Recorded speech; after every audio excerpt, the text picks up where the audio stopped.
أهلا بيكم يا جماعة في تحليلنا المتعمق النهاردة. وطبعا بما إننا على يوتيوب ياريت تدعمونا بالإعجاب للفيديو وتشتركوا في القناة عشان يوصلكم كل جديد قبل ما نتعمق في التفاصيل. أيوة، الدعم ده بيفرق جدا عشان نقدر نكمل في التحليلات دي. بالظبط كده. النهاردة بقى معانا نص مثير للجدل شوية، بيحلل ديناميكيات العيلة اللي تتكون من بنات بس، يعني خطيبتك اللي وسط بنات. الموضوع عامل كأن العريس داخل يقتحم قلعة عاطفية شديدة الحراسة. قلعة فعلا، وتشبيه في محله جدا. طب خلينا نبدأ بمدير أمن القلعة دي اللي هو الأب. النص بيصوره إنه شخص منفعل جدا ومكسور في نفس الوقت، وممكن يعاتب لأتفه الأسباب. ليه الأب بيكون في الحالة الدفاعية الشديدة دي؟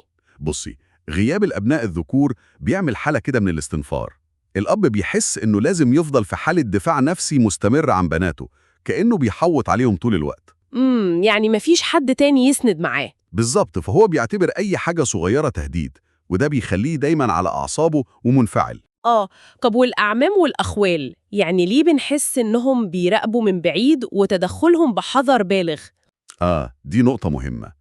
التدخل هنا بيبقى محكوم بحساسيات ومشاكل زوجاتهم، يعني السلايف والحماة وكده، فبيفضلوا يبعدوا عشان يتجنبوا وجع الدماغ في بيوتهم.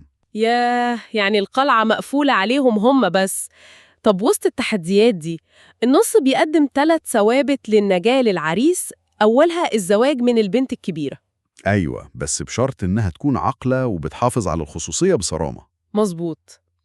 الثابت التاني بقى غريب شوية، وهو إن الأم تكون من الجيل اللي بيرفض فكرة الطلاق تماماً. إيه علاقة ده بنجاة العريس؟ أصل الأم هنا بتبقى هي الفرامل في عيلة كلها بنات ومشاعرهم عالية.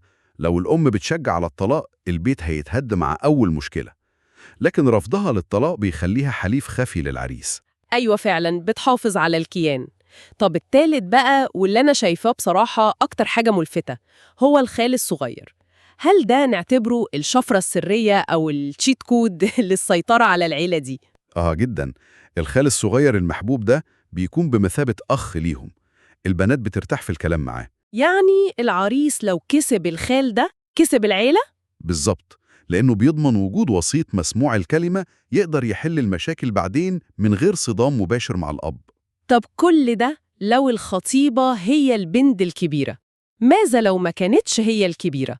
النص بيقول إن البنت الصغيرة غالباً دلوعة ومقتنعة إن كل الرجالة مصطفى أبو حجر. فعلا، وغالبا بتخاف من الجواز بسبب تجارب إخواتها اللي شافتها. والنص كمان بينصح العريس ينسحب فوراً لو حس إنه مش هيقدر يحتويها. مش ده قاسي شوية؟ هو واقعي مش قاسي. أصل البنت اللي طلع آخر العنقود بتفتقر غالبا لتحمل المسؤولية. احتوائها ده محتاج طاقة استيعاب جبارة مش أي حد يقدر عليها. طب والوسطانية؟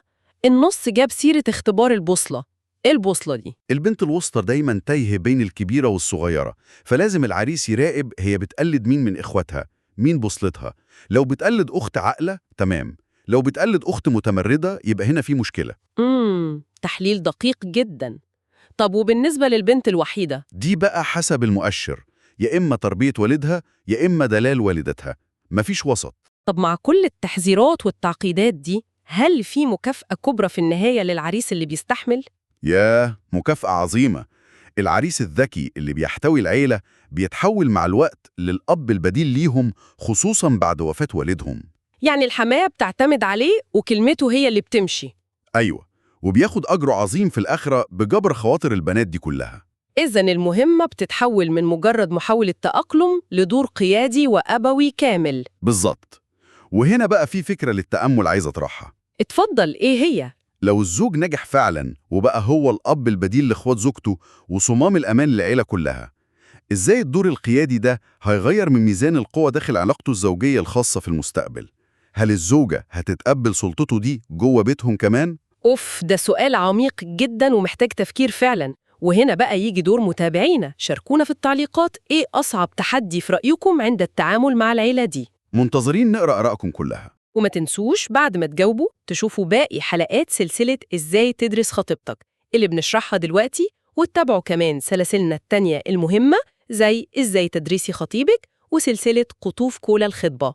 شكراً ليكم ونشوفكم في تحليل جديد.